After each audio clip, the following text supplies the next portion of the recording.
So here he is, the legend, Mr. Burgess, and we have got some bloke called Andy next to me here, and me running my GT12.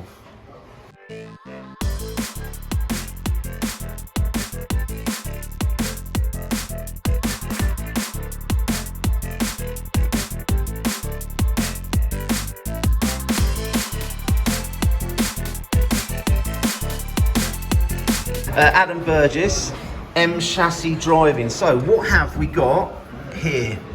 So this one is the new 3 Racing front wheel drive MTC or Mini. Recently released. So replacing my MO7 for this year with a new car. So you are known as a bit of a Tamiya legend from the Iconic Cup with the MO3, the MO5, and your exploits with the MO7 at the Nationals. So why have you gone over to the 3 Racing car?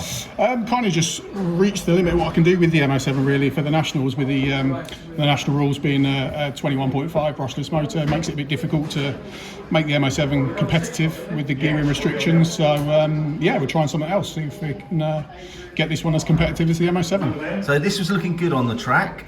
Where did you sit after that first heat? Was it second? Second, yeah. Second. And is it a Bishop that might be in front? It might be a Bishop. A very fast Bishop. He's a very fast Bishop. Yeah, we'll get him though. You'll get him by the end of the day. Well, we'll see. Looking good. So I have actually got to rack your brains for some tips on setting up an MO5 for the Iconic. Is it there? Can we have a look at it? Maybe. Maybe. Yeah, we'll dig it out. We'll dig it out. You don't want it on camera, do you? We'll see. I don't want Lance to see all my cheating bits.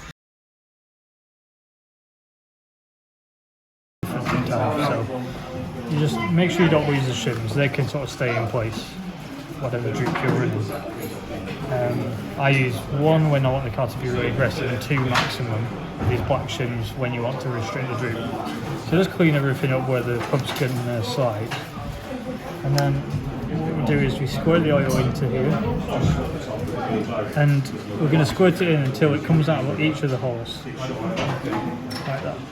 And then when it's squirted out, you just spread it around the whole pin so you get as much, just so that when the hub goes down it doesn't push it all off.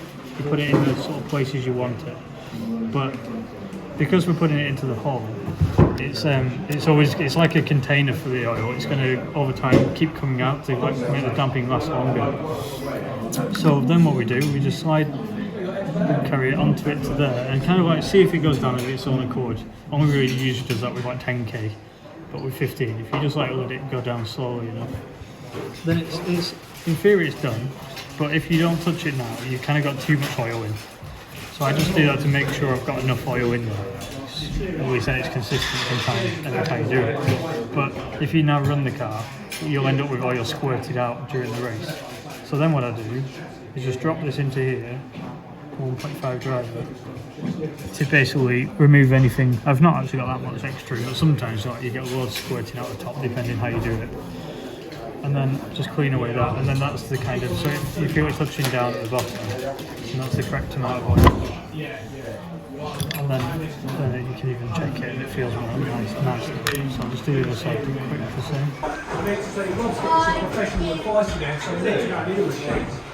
These springs are clean as well before putting it up.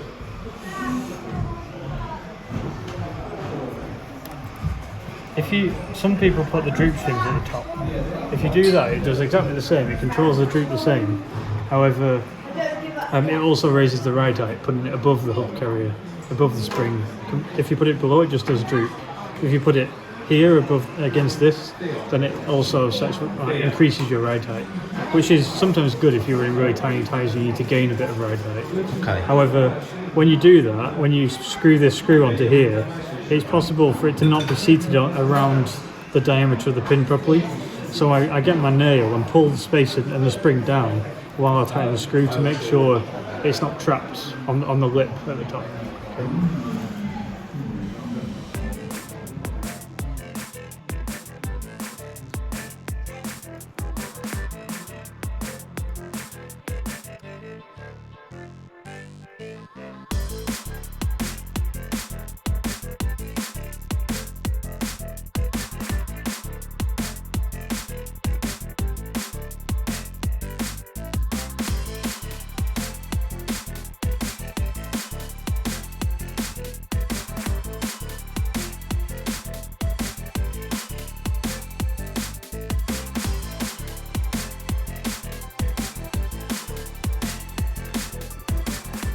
You're talking a lot about balance. So let's say, for example, my car was understeering at the end of the straight on entry. What changes if tyre prep wasn't going to make the change? Where could I make changes on the car?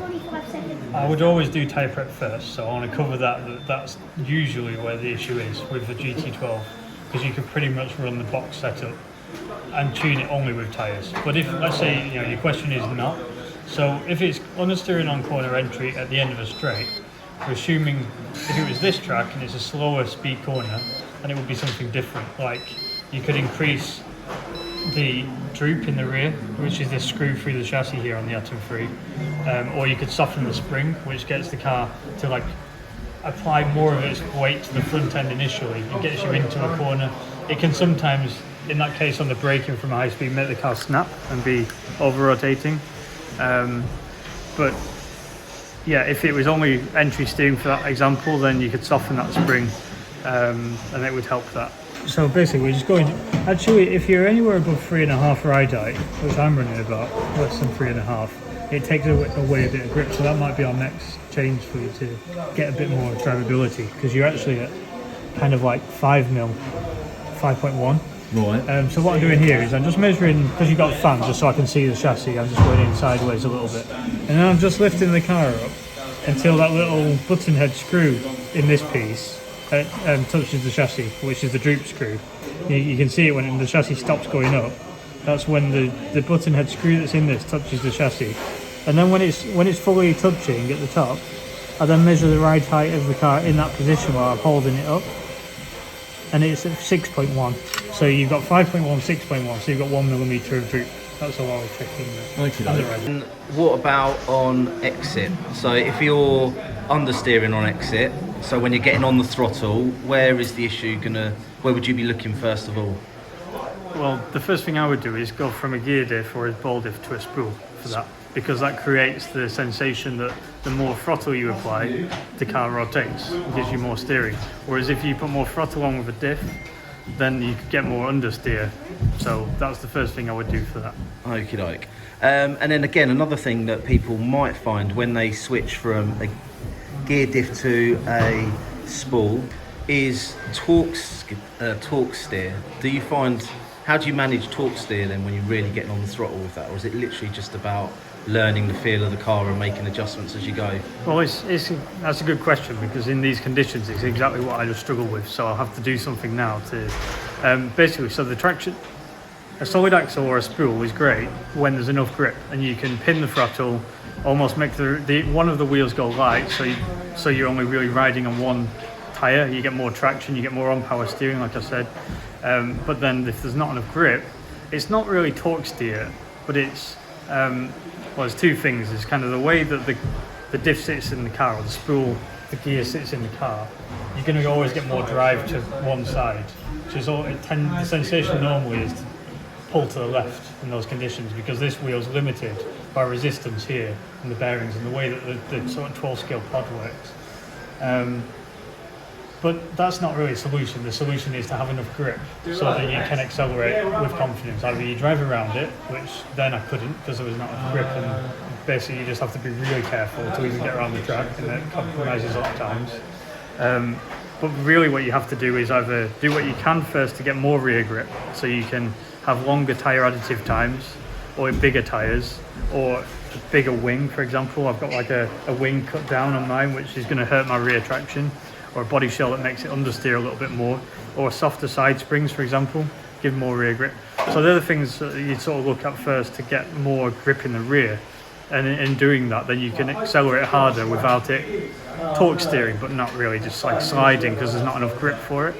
But then if that's not really worked, the other thing I'm going to do right now, because it was so bad, is take away grip from the front. So you could do things like increasing the front oil on like damping to make the car smoother, harder front springs, or just going down on additive time, or making a smaller tyre that takes away a bit of front grip. So another quick change to the car, we're putting harder springs in the front. Two rates harder. So it goes, the softest one is the black, then silver, which is what you had on, and then it goes to gold, and then this one, which is white. White, White dot. and what's that going to do to the car? It's going to kind of take away from grip, but make it all smoother. So you should be able to commit more to the corner and take away the sliding that you're getting. Awesome. And how was your car this time round? Because obviously, first round there wasn't a lot of grip out there. How'd you get on second time round? There was still not a huge amount of grip, but there's a bit of a line, so I could sort of stay on that mostly. But I took away a load of front additive on mine. I know you said other than additive, but often additive is the first thing to go to, and I basically just dialed out steering, which is kind of what we're doing with yours here. So it felt like it was very understeering, but it meant that I could drive with the spool and have a bit of traction too. Awesome. Thank you very much for that. Thanks for having a little look at my car. Thank you very much for speaking to us. No problem. Cheers.